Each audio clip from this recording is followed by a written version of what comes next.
আসসালামু আলাইকুম, সবাইকে আজকের ভিডিওতে স্বাগতম জানাচ্ছি। আমি Sadi Mohammad Imon, junior instructor, Yusef institute of science and technology, Dhaka. প্রিয় ডিপ্লোমা আবেদনকারী শিক্ষার্থীবৃন্দ, তোমাদের প্রথম পর্যায়ে ডিপ্লোমা আবেদন শেষ হয়েছে এবং প্রথম পর্যায়ে ডিপ্লোমা আবেদনের রেজাল্টও দিয়েছে। তো রেজাল্ট দেওয়ার পর অনেক শিক্ষার্থীদের মনে অনেক কিছু প্রশ্ন তৈরি হয়েছে। আজকের ভিডিওতে আমি এই প্রশ্নগুলোর উত্তর দেওয়ার চেষ্টা করব, সবাই এই ভিডিওর সাথেই থাকবেন। প্রথম প্রশ্নটি ছিল এমন যে, সরকারিতে কম ডিমান্ডেবল সাবজেক্টের চেয়ে কি বেসরকারি পলিটেকনিক্যালে ভালো ডিমান্ডেবল সাবজেক্টে পড়া ভালো হবে? এটার উত্তর হিসেবে আসছে অবশ্যই আমাকে প্রথম প্রায়োরিটি দিতে হবে আমার ভালো ডিপার্টমেন্টকে। কারণ আমি যদি আমাদের জব মার্কেট দেখি, সেখানে ভালো ডিমান্ডেবল সাবজেক্টেরই সবসময় চাহিদা বেশি। তাই আমার মনে হয় যে এখনকার পারিপার্শ্বিক অবস্থা বিবেচনা করে ভালো ডিপার্টমেন্ট বাছাই করাই ভালো সিদ্ধান্ত হবে। দ্বিতীয় প্রশ্নটি ছিল একই সাথে ডিপ্লোমা ইন কৃষি এবং ডিপ্লোমা ইন ইঞ্জিনিয়ারিং এ আবেদন করা যাবে কিনা।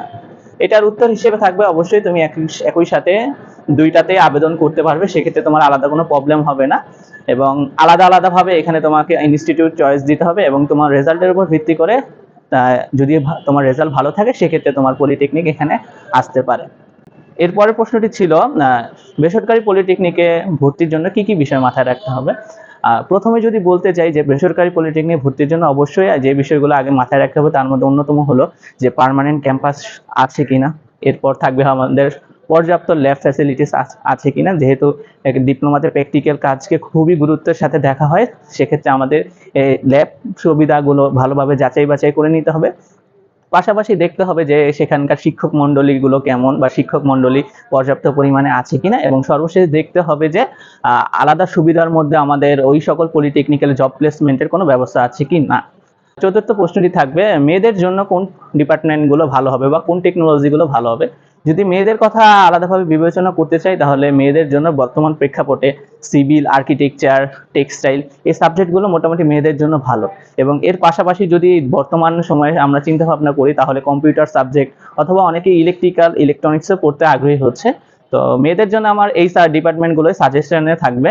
শেষ প্রশ্নটি ছিল যে আমি প্রথম ধাপের পলিটেকনিক আবেদনে অ্যাপ্লাই করিনি, সেক্ষেত্রে কি আমি দ্বিতীয় ধাপের আবেদনে অ্যাপ্লাই করতে পারবো? এটার উত্তর হিসেবে থাকবে অবশ্যই তুমি দ্বিতীয় ধাপের অ্যাপ্লাইয়ের জন্য আবেদন করতে পারবে। দ্বিতীয় ধাপের যে পলিটেকনিক আবেদনের সময় সীমা, সেটা হলো আগামী 11/7/2024। এর মধ্যে তোমার পছন্দ অনুযায়ী এবং তোমার রেজাল্টের উপর ভিত্তি করে যে কোনো পলিটেকনিকেই তুমি আবেদন করতে পারবে এবং পছন্দের ডিপার্টমেন্টগুলো চয়েস দিতে পারবে। এই ছিল আজকের ভিডিওতে। সবাই ভালো থাকবেন, সুস্থ থাকবেন। আশা করি প্রতিনিয়ত আমি এমন ভিডিওর মাধ্যমে তোমাদের সাহায্য করতে পারবো। ধন্যবাদ।